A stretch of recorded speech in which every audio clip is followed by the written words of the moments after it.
This is a review of today's Raw, October 30th, the last WWE weekly show of October 2009.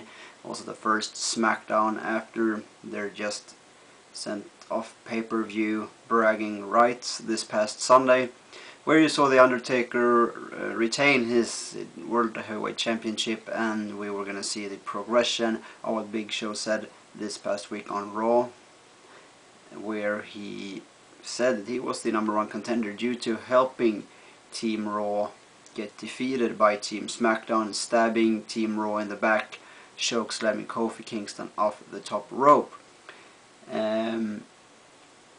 Pretty interesting to see that The Undertaker did not participate in this show, at least not on TV.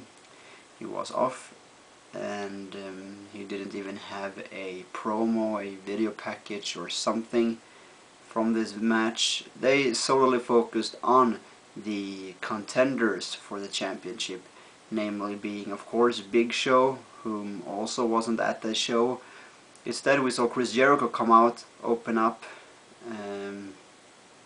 Actually Theodore Long was first up, but Chris Jericho was the first wrestler. Theodore Long stood in the ring speaking about how happy he was the Team SmackDown had won, and then he was interrupted by Chris Jericho. Theodore Long took the trophy from Chris Jericho, saying it belonged not to him personally but to the entire SmackDown roster and the entire SmackDown crew. Chris Jericho said he was supposed to be in this very match. He wanted a title shot and not Big Show because he did the big favors to SmackDown in his mind. Kane came out, said he was also the co-captain, that he also deserved a match.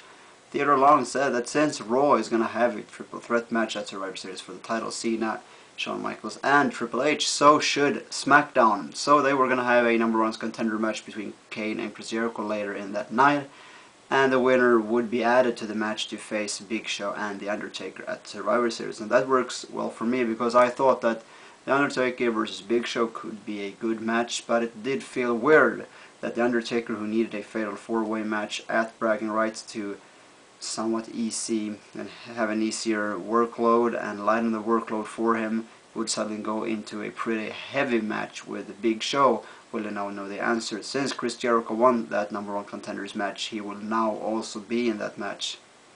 This puts a very interesting perspective into things.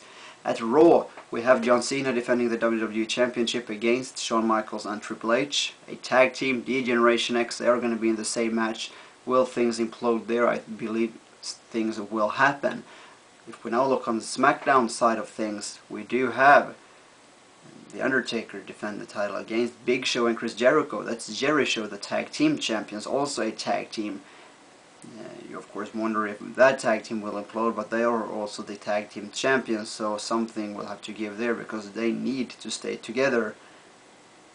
On the other hand, they have been in a match, so apparently they so far have been able to keep on the same side and be on the same track despite having their differences.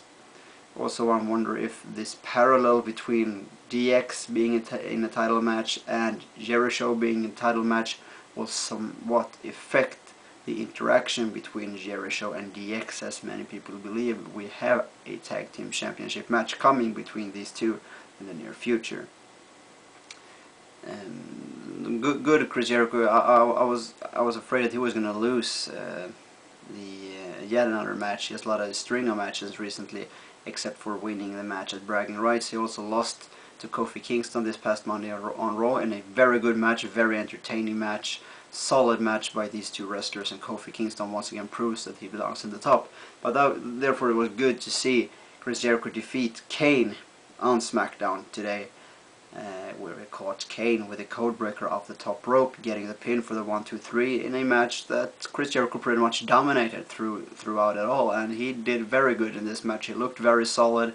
This means Kane, of course, will not have a title match. I don't really know where this leaves Kane. The other big story that was opening up now going into this Halloween episode of SmackDown was the Batista Rey Mysterio story. Was Batista's heel turn that is meant to, or would he regret and feel remorse for what he did to Rey Mysterio, where he completely mauled him out and laid him out at bragging rights? Rey Mysterio throughout the night was promoted for his segment later in the night where he was going to ask Batista for an explanation and possibly an excuse, as Ray believed Batista would give him an excuse for what happened due to frustration, something maybe like that. And Ray, however, came out, and Batista came out a few minutes later, said he was not gonna give him any excuse. He would, on the other hand, demand Ray to leave the ring to him, and he did this several times. Ray refused several times. However, Batista finally got his ways, and I think that Batista as a heel, this is very interesting. There are a lot of things people have been buzzing over this past week. We have, of course, Hulk Hogan and Eric Bischoff joining TNA. That's the main story. Another main topic is John Cena's and Randy Orton's Iron Man match. Very well debated and criticized. And we also have this Batista heel turn that, for me and apparently for most other people, came from nowhere. We speculated that it might happen, but a lot of people had, of course, Batista in a face position coming into Survivor Series in his hometown, Washington, D.C. So this is WWE really playing rodeo with their fans, throwing them off, having Batista turning heel against Rey Mysterio, and we will have a drawn-out feud, I believe, between these two in some way. Perhaps this will also open up for a SmackDown Survivor Series match, Team Batista versus Team Rey, like they did last year. I believe they had two Raw Survivor Series matches. I believe they had Team Orton, Team Batista last year, and Team JBL versus Team Michaels, but those were on Raw, both of them. I don't remember if they had a SmackDown elimination match, but odds are that they did. We'll see how this progresses, but it feels like that's a good way to build up one Raw Survivor Series elimination match and one for SmackDown as well.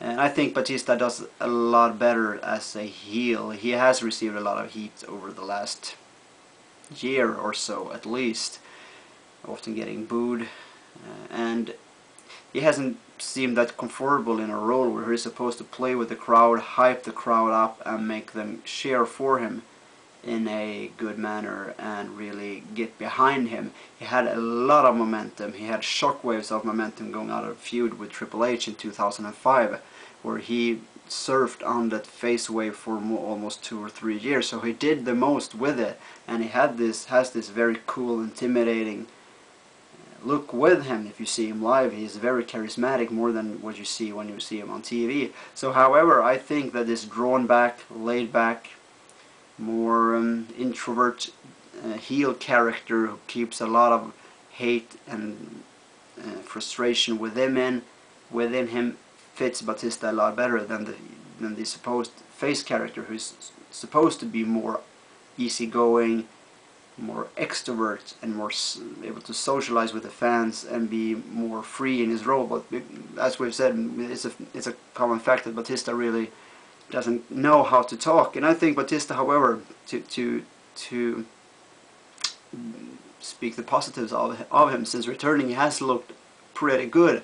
He has had a lot of energy. He has looked good in the ring. He has done a lot of good stuff.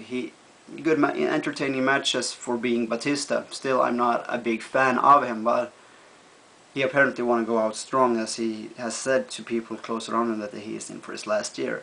Other matches this night: Matt Hardy got his revenge on Eric Escobar along with Vicky Guerrero. Matt Hardy won that match, got attacked by Batista backstage for trying to talk him into some sense.